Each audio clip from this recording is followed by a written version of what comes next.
was a period though where you were invincible, and I couldn't play better than you. Yeah. It was like a 2 I think year that's when I went through period. my breakup. Oh, I wish I Yeah. would have broke up. What happens when the strongest athlete in the world discovers she can't outwork her own body? Why did the man who celebrated every victory suddenly become so quiet? And what battle is Serena Williams facing that's harder than any Grand Slam final she's ever played? Stay with me, because this isn't the story you think you know. For most of her life, Serena Williams was defined by strength. She pushed through pain, pressure, and history itself, becoming a symbol of invincibility in a sport that never expected her to last this long. But now, Serena is facing something she cannot overpower with talent or will alone. And beside her, Alexis Ohanian, the man who stood through every triumph, is quietly preparing for a farewell no one imagined. This is not a story about defeat on the court. This is about what happens when even the strongest legends are forced to confront their most fragile reality. For decades, Serena Williams trained her body to endure what most athletes could not. Pain was not something to be feared. It was something to manage, suppress, and outlast. Injuries were treated as obstacles to be worked around rather than warnings to slow down. This mindset carried her through one of the most demanding careers in sports history. But it also taught her to ignore signals that should have never been ignored. Long before the public sensed anything was wrong, Serena was already fighting a private battle that offered no trophies, no applause, and no finish line. Years later, she admitted that migraines had plagued her for much of her adult life. At the time, she dismissed them as ordinary headaches, unaware that they were symptoms of a deeper neurological struggle quietly influencing her energy, focus, and emotional balance on a daily basis. As her tennis career began to slow, those symptoms became harder to outrun. Retirement did not deliver the calm many imagined it would. Instead, it removed the structure that had shaped her identity since childhood. Without the strict routines of training, competition, and recovery, Serena was left facing emotions she had long postponed. She openly acknowledged that stepping away from the sport made her feel unsteady, disoriented, and vulnerable. In rare moments of honesty on social media, she admitted that some days she simply was not okay, and that learning to accept that truth was more difficult than any match she had ever played. For someone conditioned to equate resilience with silence, that admission marked a profound internal shift. This emotional reckoning unfolded alongside renewed health concerns. Serena had already survived life-threatening pulmonary embolisms earlier in her career, experiences that permanently altered her relationship with her own body. Motherhood deepened that awareness. Pregnancy, childbirth, and postpartum recovery exposed just how fragile even the strongest body could be. The conversations with doctors changed in tone. They were no longer centered on recovery, timelines, or returns to form. Instead, they focused on management, risk reduction, and long-term stability. The language of competition gave way to the language of caution. Throughout this period, Alexis Ohanian's role evolved quietly but noticeably.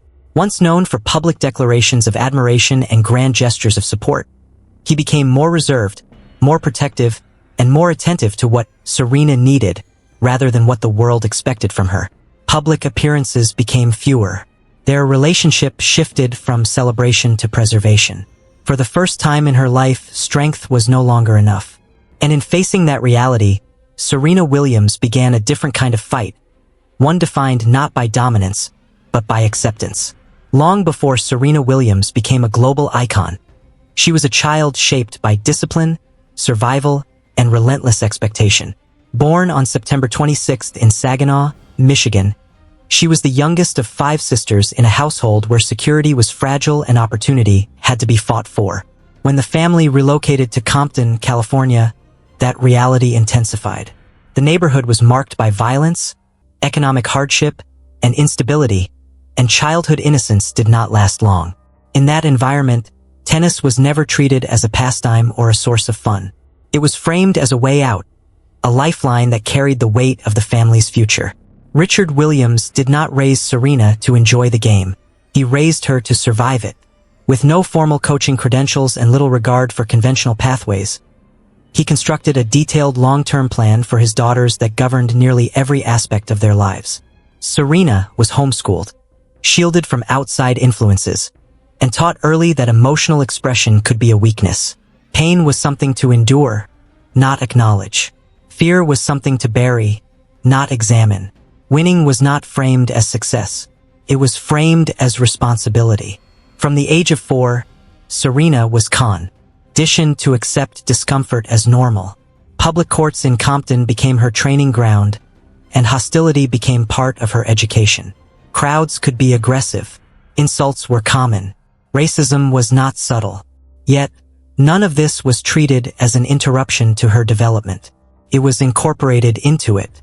Richard believed that if his daughters could withstand those conditions as children, nothing on the professional tour would break them later.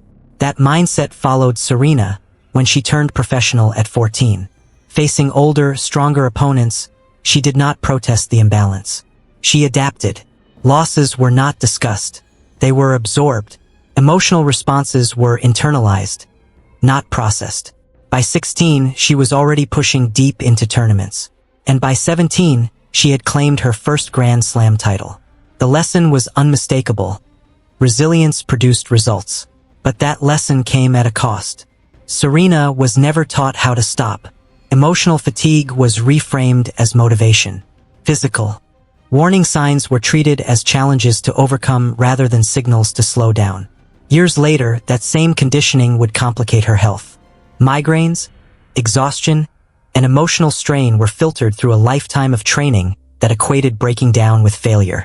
By the time Serena could no longer ignore what her body was telling her, she had already spent decades convincing herself that stopping meant weakness. When Serena Williams met Alexis Ohanian in Rome, nothing about the moment felt destined. She was already one of the most recognized athletes in the world. He was a tech entrepreneur who barely followed tennis. Their worlds did not overlap, and neither was looking for a life-altering connection. Yet, that quiet breakfast at the Cavalieri Hotel became the beginning of a relationship that would later be tested far beyond public imagination.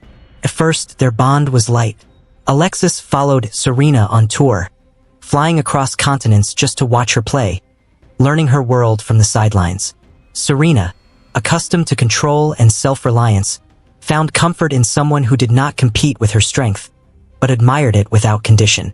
When Alexis proposed at the same hotel where they met, the gesture symbolized symmetry and certainty.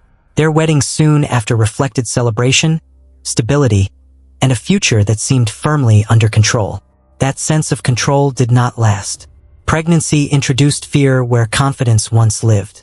Serena won a Grand Slam while unknowingly pregnant, but the triumph was followed by one of the most dangerous periods of her life. After childbirth, she experienced severe breathing issues and correctly identified the signs of a pulmonary embolism, a condition that could have killed her if ignored. Medical staff initially dismissed her concerns. She insisted. The scans confirmed multiple blood clots in her lungs. Alexis witnessed a side of Serena the world never saw. Not the champion fighting opponent, but a mother fighting to survive. Complications continued. Her surgical wound reopened. Emergency procedures followed. Weeks of immobility replaced training routines. When Serena Williams officially stepped away from professional tennis, she described it not as an ending, but as an evolution. Publicly, the language was hopeful. Privately, the transition was far more complicated. For the first time since childhood, Serena no longer had a schedule built around survival and competition. The structure that had carried her through pain, controversy, and history was gone. And what replaced it was silence. A silence that forced her to sit with everything she had once outrun. It was during this period that Serena began speaking more openly about her mental health. In one of her most striking admissions, she wrote that she was not okay, and that it was okay to admit that. For a woman long portrayed as unbreakable, the statement landed with weight. Motherhood brought grounding, but also fear. Serena became increasingly aware of her physical limits, especially after years of medical trauma. Migraines, lingering pain, and anxiety no longer had competition to mask them. Alexis Ohanian stood beside her, but his presence changed. He spoke less about ambition and more about protection, less about building legacies and more about preserving stability. The loud declarations of love were replaced by quiet consistency. This is where the idea of goodbye emerges, not as abandonment, but as acceptance. Alexis was not stepping away from Serena. He was stepping away from the version of life they once imagined. The chase, the certainty, the illusion that strength could solve everything. Serena, too, was saying goodbye to competition as identity, to invincibility as armor, to the expectation that she must always endure in silence.